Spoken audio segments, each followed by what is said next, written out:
sambil minum air. Iki sing dianti-anti kudu dadi bukti, sing diantu-antu kudu lumaku. Oh ngono mak. Iki saka keparenge Mbah Haji Kastur sekeluarga. Sak liyane kejaba nimbali awake dhewe sak kanca nanging uga nimbali para kadang-kadang bintang tamu. Oh ngono. Ya kuwi ana adiku Dik Lintang Kairo Kang sarta Kang Masku Mas Gareng Jajak Kang mijil saka Grobogan. Oh ngono. Iya.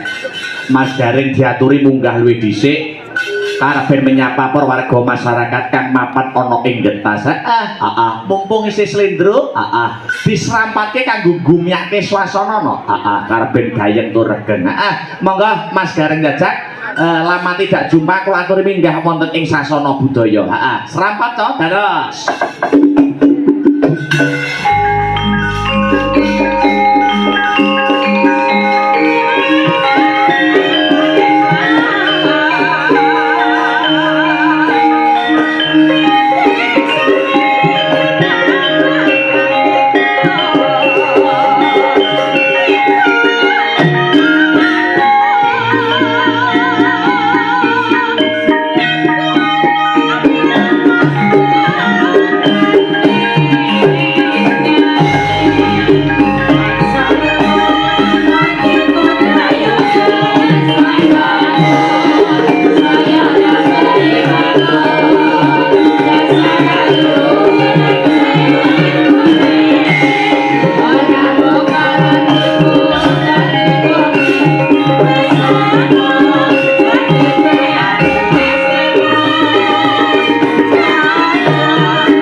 Selamat malam Mas Gareng. Wilujeng dalu selamat malam Mas Da, Yong Cangik, Mbak Yulimbo. Lama tidak jumpa, kita dipertemukan kembali wonten ing Desa Getas nggih Mas. Alhamdulillah awit berkah pangestunipun pepunden kula panjenenganipun Mbah Haji Kastur. Betul. Tak karo nata ambekan. Wah. Kok nata ambekan barang to Mas? Nek ora nata ambekan pi pengendangé peh nom rasane leng ngoyak masyaallah. Loh, itu dicocokkan kawula muda harus semangat, harus prima. Setuju. Dasare Kyai Nom luar biasa pengrawiten nom-nom kabeh. Nom-nom kabeh. Singgene nom kabeh. Meratandani guyub rukun semangate kawula muda harus bisa lebih dari yang lain. Betul. Luar biasa mulo iki bintang tamune golekno sing nom. Nom-nom kabeh. Niki wau upama nimbali nuwun sewu Pak Gareng Semarang. Ya 15 yuta ki. Oh iya. Pak Gareng Trala ya 12 ki. Lah nek aku rak cukup 1000. 1000 mangan jaba. 1000 mangan jaba. Amoh to. Iki ora dadi boyong apa, Mas. Ora perkara ukurane dhuwit iki mboten, ukurane yalin silaturahmi. Sapa sing gelem jembarke silaturahmi insyaallah dijembarke rezekine didawake umure amin Allahumma amin. Wis tak bekteni bengi iki gandeng nuwun sewu kula nek kalih Pak Haji Kastur niku wis kaya putune dhewe. Putune dhewe. Iki mau aku jagungan kalih panjenenganipun Pak Haji Kastur. Sampun jagungan nggih. Alhamdulillah ape dintukno putune aku Mas. Putune Mbah Haji Kastur. Betul. Mbak Ida anake Bu Harti. Aku mau nang kono dijak foto, kok sesuk kapan yo dino tak celuk rene ape tak entukno putune. Mbok tagih karepan. Lah Kastur. Sik to Mbak Ida iki priyayine cantik. Aku malah Masyaallah nek sinden jiwa 4 kaduan Mas. Cuantik demes besus dasare muslimi muslimah. Jos. Mbak Ida kuwi, Mbak Ida karo Mbak Kastur karo sampean arep dijodhokne karo putune Mbah Kastur. Luar biasa. Upama aku untuk tenang karo Mbak Ida luar biasa cocok Mas. Cocok ya lanang ganteng gagah gede dhuwur sing wedok lencir kuning. Wah. Pokoke kaya ngono kok gagah gede dhuwur lho. Aja nyepelekke, Mas. Heeh. Nuwun sewu ra umuk ra sombong, Bu. Aku mau ke omah ya gede dhuwur tenan. Lah kok tekan kene kok uru cilik. Lah genah kodanan mengkeret no, Mas. Mas kowe ora ngerti iki. Engko nek teko omah ya gede nah. Oh, pengaruh ya udan ya. Kandhani mosok ya gak paham. Iya. Luar biasa. Aku daleme jenengane nak grobokan nggih. Pangestunipun kula grobogan Purwodadi, kecamatanipun derekipun Wirosari.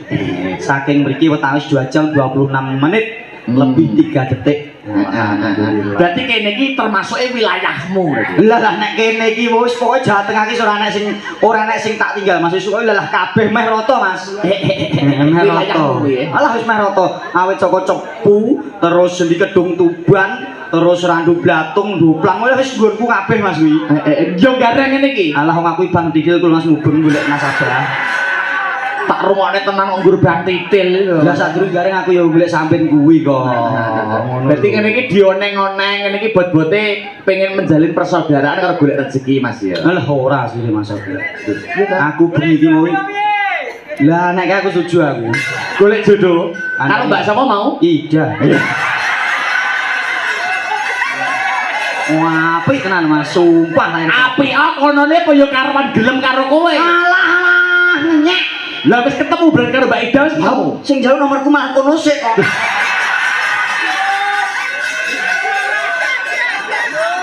Mangsaku ke lho. Iya lho Mbak Ida kan dia. Nek njaluk piye nek njaluk? Mas, kowe kok comel lho. Wis bar ngono kan. Yen nunjuk kopi, teh napa susu ngono. Ngapa kok diubahne barangane iki lho? Semangat. Oh, semangat. Aku gune karo Mbak Ida yo ngono kok. Terus mbok saure piye? Pun boten sah Mbak ngono. Toyo petak mawon, air putih kak ngono. Lah air putih apa manis to angger nyawang ora yo manis. Ya. Aku terus dilungnya aqua. Aqua tak buka tak ombe Mas, gandeng aquane wis mbok ombe. Njuk nomor WA ngono iki. Mbak Ida ya. Niki acarane sunatan. Alhamdulillah sunatan, supitan, khitanan, ono sing tetakan. Iya. Tetak ki saka tembung tetek tur tatak. Wong lanang nek wis ditetak kudu tetek tur tatak, tetek imane tatak imane.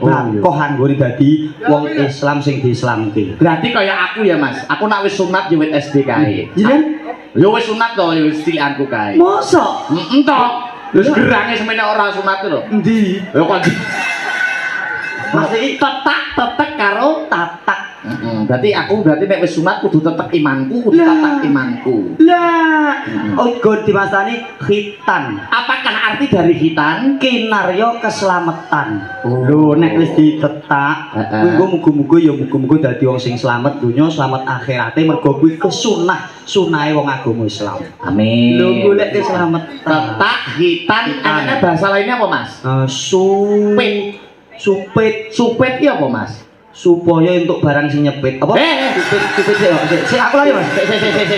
Iki di live streaming kamu jangan menyebarkan yang sifatnya porno seksual ya. Gonku gak ono supit Mas, gak ono gonku. Gak ono. Ini tak kata aku gak paham aku supit. Gak ono. Nah, iya aku. Mangsaku kok tetak, khitan, sunat. Nah, nek sunat apa? Supaya antuk nikmat. Oh iya. Mergo nek wong disunat niku lak diguak sedidik barang iku mau supaya ben lancar ora ana kotoran sing banggrok. Dadi nek bisa langsung sur. Iya. Kan jadi gak paham jenengan. Oh, gak paham ya? Nah, nek jenengan gak paham paling sunat wis mau mangkat ngotok wis ana. Aku lho Mas, apa-apa tak teliti. Lho ya sunat yo ngono tok to Mas, gur diresiki pucukane tok. Mosok enek teliti barang. Wong sunat iki mau perlambang. Perlambange pripun Mas? Lho nun sewu. Tiang khitan, tiang sunat. Betul dipotong to. Dipotong. Tegese dipotong diguak. Secara nalar logika, barang nek dipotong diguak saya gede apa saya cilik? Saya cilik. Kuwi nek secara logika. Nanging kuasane Gusti Allah nek dipotong malah saya gede. Percaya ora kowe?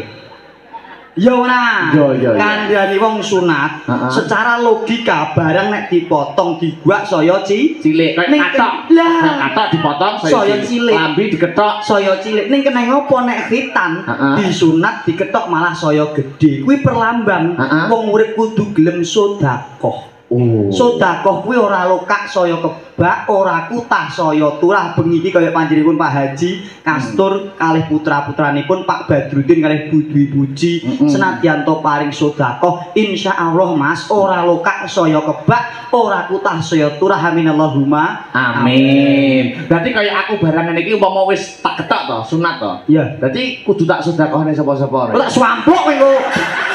Udah bocah iki malah saya menteles iki. Lho nek piye ta jare nek diketok saya gede pralambange kudu disedekahne. Berarti aku kan yo wis sunat, berarti kudu tak sedekahne sapa-sapa. Ngene Mas, tak lurusan. Piye. Nyat model nek awake dhewe bertemu dengan orang sing urung pati dewasa, gagasane gur tipis. Ini lho Mas, maksudnya awake dhewe iki perlambang. Diketok kok saya gede perlambang karepe awake dhewe kon sugih sedekah. Ben rezekine awake dhewe saya sempulur. Oh sing disedekahne duwite. Rezekine Mas, rezekine kuwi ya satu untuk semua, satu untuk selamanya. Ya. Ono ya. Ya. Paham nggih? Paham. Alhamdulillah as-shadaqatu taqulil bala. Sedekah kuwi minangka tolak bala. Insyaallah keluarga ageng Pak Badrudin Bubuji tinebihna saking sial dangkal cinaketna bagya mulya pinaringan panjang yuswa tinebih saking memala cinaket saking bagya mulya. Amin Allahumma Amin. Uga tak dongakno piyai pundi wau Getas. Heeh. Tuku berase ketan piyai getas kabeh antuk keselamatan. Amin. Tuku beras campur jangan semur. Piyai getas sedaya panjang umur. Amin. Wis lho. Eloke urip ning Nusantara bumi pertiwi. Iki awake dhewe urip ning bumi pertiwi. Ya. Entuk gelare wujude bumi, ditanduri jagung lan pari, diunduh dimasak dadi nasi, didahar iso mareki awake sehat tur bergizi, nyambut gawe semangat tetep ngati-ati, anggone padha golek rejeki muga-muga amber kaya. Amin Allahumma Amin. tak dongakno sing diutang ndang iso nglunasi. Amin. Sing lara gek ndang mari. Amin. Sing jaga sing prawan gek ndang ngerabi. Amin. Sing tuwa-tuwa gek ndang tak suwampluk sapa mawon ati. Gek ndang kaji. Amin Allahumma. Berarti ngene iki sampean dongane Joko ndang Rabi berarti ateges mendoakan saya juga ngene. Lho iya to Mas. Wis kabeh pokoke sing Joko sing prawan gek ndang rabi. Nah aku ora kesusu Mas, aku jek 24 tahun. Jenengan ki Aku 24 tahun masih Joko durung kambun wong wedok babar pisan. alah kacek selapan dino nek karo aku kelainan 2000 Mas. Lho, aku yo 2000. Lho ya berarti selawe no kira nggo selawe kok. Ya selawe sok Oktober. Oh ngono. Ya. Wah, lha awake dhewe baraan ya Mas ya. Mosok Aku ya 2000 nek ora percaya mbeli 500 ya ben 200. Tapi jarene nek delok status WhatsAppmu kamu sudah bersama istrimu. Wah, omah-omah.